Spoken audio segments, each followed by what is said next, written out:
En este ejercicio vamos a estar repasando las interacciones no covalentes que vimos al comienzo de la unidad 2, en las clases 1 y las clases 2 de la unidad 2, cómo era su fuerza en el medio acuoso y la importancia que tenían en sistemas biológicos. Si querían repasar eso antes de ver esta pregunta. Entonces, particularmente en esta letra nos plantean, algunos tipos de interacciones no covalentes resultan debilitadas en el medio acuoso. Sin embargo, estas interacciones igualmente cumplen papeles importantes en el medio acuoso. Esto ocurre cuando muchas de tales interacciones pueden ocurrir en forma simultánea, de tal manera que sus fuerzas individuales se suman, generando una fuerza total de interacción alta. Y nos dan distintos ejemplos y nos pregunta cuál es un ejemplo de este concepto. Las opciones son la formación de membranas celulares, la estructura secundaria del ARN, la formación de gotas lipídicas o ninguna de las anteriores. Aquí tenemos representado lo que es una membrana celular. Recordemos que las membranas celulares son bicapas lipídicas, bicapas porque se conforman por dos capas de lípidos de membrana que se disponen como de forma de sándwich. Recuerden que los lípidos de membrana son moléculas anfipáticas que tenían lo que llamábamos la cabeza polar, representada por esos esferitas rojas a ambos lados de esta bicapa, y las colas hidrocarbonadas se disponían hacia el interior de la membrana, evitando el contacto con el agua. Como son colas hidrocarbonadas de naturaleza muy hidrofóbica, tienden a juntarse entre sí y evitar la exposición al medio acuoso, mientras que las cabezas polares son las que van a estar contactando con el agua tanto hacia el interior de la célula como hacia el exterior de la célula. Recuerden que las bicapas lipídicas se forman en el medio acuoso por el efecto hidrofóbico.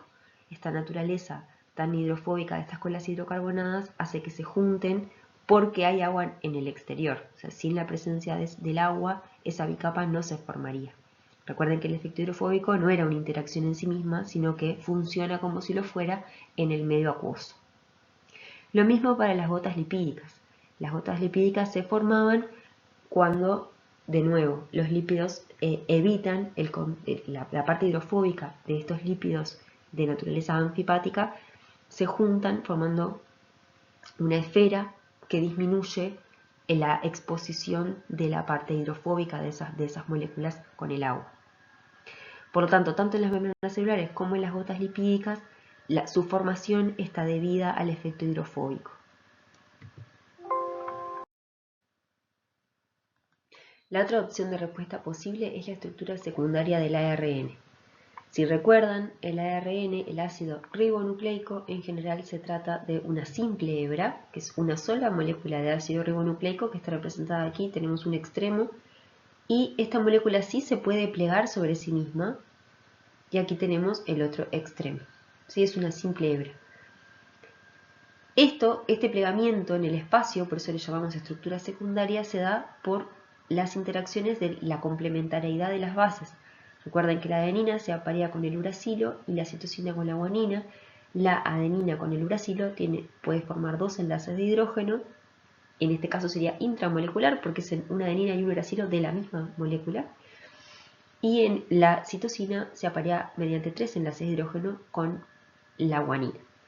Entonces esa complementariedad de bases, cuando la molécula se pliega, puede formar estos enlaces dentro de la misma hebra, formando numerosos enlaces de hidrógeno que le dan estabilidad en esa estructura espacial y dan lugar a ese plegamiento. De hecho, esa cantidad de enlaces de hidrógeno que se dan dentro en el apareamiento de las bases hace que en conjunto todas esas interacciones superen la fuerza de lo que sería la competencia de los enlaces de hidrógeno que estos grupos pueden formar con el agua que rodea, el agua del medio. O sea que en la estructura secundaria del ADN, del ARN, tanto como en la estructura del ADN, la cantidad de enlaces de hidrógeno, que si bien uno solo no tiene mucha fuerza, pero en el conjunto, como se forman una gran cantidad de enlaces de hidrógeno, ese conjunto de interacciones supera, le da mucha fuerza y le da mucha estabilidad y tiene mucha importancia en lo que es la forma, la estructura que cobra esta molécula en el espacio. Entonces, volviendo a la letra del ejercicio, ¿y cuál es la respuesta? Bueno, ¿cuál es el ejemplo de que la sumatoria de un montón de interacciones no covalentes cobren una importancia, generen una fuerza total de interacción alta, de estas opciones la respuesta es la estructura secundaria del ARN, que es la que le da la forma, le da justamente esa estructura secundaria en el medio acuoso, debido a la sumatoria de enlaces de hidrógeno que se dan intramoleculares entre las bases que conforman esa molécula de ARN. Tanto la formación de membranas celulares como la formación de gotas lipídicas se da por el efecto hidrofóbico.